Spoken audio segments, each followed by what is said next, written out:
Bonsoir chers auditeurs et chères auditrices de notre web radio R212. Notre expert invité, Khaled Hamadeh, partage aujourd'hui son analyse dans un article intitulé « Analyse géopolitique, les retombées de la chute du régime syrien sur les pays de la région, un mois après la prise de Damas ». Voici ce texte présenté en podcast pour vous. Khaled Hamadeh ouvre son propos ainsi.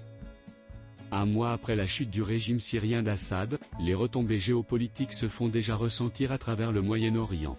L'événement a bouleversé les équilibres régionaux, créant un vide politique et militaire qui a des répercussions profondes sur les pays voisins. Si certains acteurs espéraient une transition rapide vers une stabilité régionale, la réalité est bien plus complexe.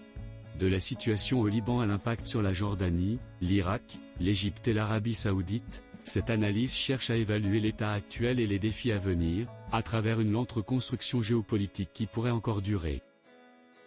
Le Liban est l'un des premiers sujets abordés par Khaled Hamadeh. Enrichissant son discours, il explique que le Hezbollah, acteur militaire et politique central au Liban, le Liban, un pays fragilisé et dépendant des développements syriens. La situation au Liban, déjà fragile, s'est aggravée après la chute d'Assad. Le pays, sortant d'une guerre dévastatrice avec Israël, fait face à une situation économique catastrophique, une instabilité politique persistante, et une absence de président depuis plus de 3 ans. Le Hezbollah, principal acteur militaire et politique du pays, se retrouve confronté à une recomposition des relations régionales, notamment en raison de la nouvelle dynamique en Syrie. Certains acteurs libanais espèrent que le vide à Damas pourrait offrir une opportunité pour affaiblir le Hezbollah, en utilisant la reconstruction de la Syrie comme levier pour limiter l'influence iranienne dans la région. L'absence de lien direct entre l'Iran et le Liban, du fait de la chute du régime syrien, représente un défi majeur pour le groupe.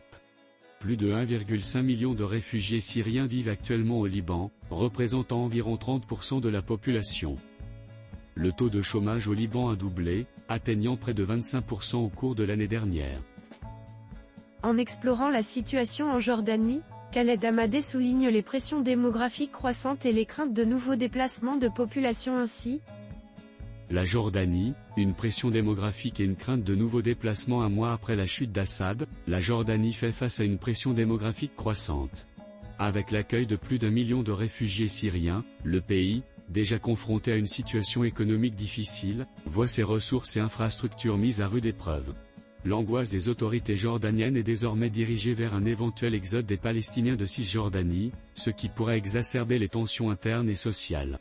Dans le sud du pays, notamment à Deraa, Ahmad al-Aouda, un ancien leader rebelle, a consolidé son influence grâce à son soutien des Émirats et de l'Arabie Saoudite. Cela marque un virage dans la politique jordanienne, qui cherche à maintenir la stabilité, tout en naviguant entre les intérêts de ses alliés et la gestion des défis intérieurs. La Jordanie abrite environ 1,3 million de réfugiés syriens, soit près de 15% de la population totale. La dette publique jordanienne a dépassé les 100% du PIB en 2024, plaçant une pression énorme sur les finances de l'État. L'auteur approfondit sa réflexion sur l'Irak, où les divisions internes sont renforcées après la chute du régime syrien, de la manière suivante. L'Irak, division interne renforcée et dépendance aux acteurs régionaux. La chute du régime d'Assad a exacerbé les divisions internes de l'Irak, déjà marquées par des fractures ethniques et sectaires profondes. Les chiites irakiens, qui avaient soutenu le régime syrien, se retrouvent désormais sous pression, avec l'influence iranienne qui cherche à combler le vide laissé par Damas. Les relations avec les États-Unis et leurs bases militaires en Irak deviennent de plus en plus complexes à mesure que l'Iran renforce sa présence. Les sunnites irakiens, divisés entre l'Arabie Saoudite et d'autres pays du Golfe, sont également affectés par les dynamiques changeantes en Syrie. De même, les Kurdes irakiens, toujours divisés, doivent gérer les implications de la politique turque en Syrie, qui représente une menace pour leur peuple. L'Irak compte environ 2,5 millions de réfugiés et de déplacés internes, dont une partie provient de Syrie. La croissance économique de l'Irak pour 2024 reste fragile, estimée à 2,5%, en raison des tensions régionales. Enfin, Khaled Hamadeh examine la position de l'Arabie Saoudite, qui suit de près les développements en Syrie et les réactions des États-Unis. L'Arabie Saoudite, entre surveillance des développements américains et réajustement des alliances. L'Arabie Saoudite suit de près les évolutions en Syrie après la chute du régime d'Assad, se concentrant sur la manière dont les États-Unis réagiront aux changements dans la région. L'Arabie Saoudite cherche à maintenir son influence, tout en surveillant la montée des tensions entre les grandes puissances régionales, notamment l'Iran. Mohammed bin Salman, bien que mettant en œuvre des réformes internes avec la vision 2030, se retrouve dans une situation géopolitique difficile où les choix politiques américains et les relations avec Israël joueront un rôle clé dans l'avenir du royaume. Le PIB saoudien a connu une croissance de 4,3% en 2024, soutenue par la hausse des prix du pétrole. L'Arabie saoudite a investi plus de 40 milliards de dollars en 2024 pour moderniser ses infrastructures militaires et diversifier son économie. Khaled Amadé conclut son analyse en affirmant que, un mois après donc, des perspectives très incertaines pour la région. Un mois après la chute du régime syrien, la région continue de naviguer dans une mer d'incertitude. Si certains pays semblent chercher à tirer parti du vide laissé par la Syrie, d'autres se retrouvent pris au piège d'une géopolitique mouvante, avec des influences croisées entre puissances régionales et mondiales.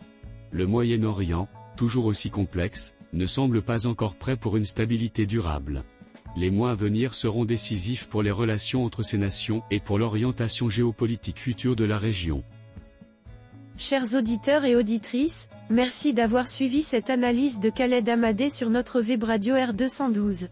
Nous espérons que cet éclairage vous a permis de mieux comprendre les enjeux géopolitiques actuels.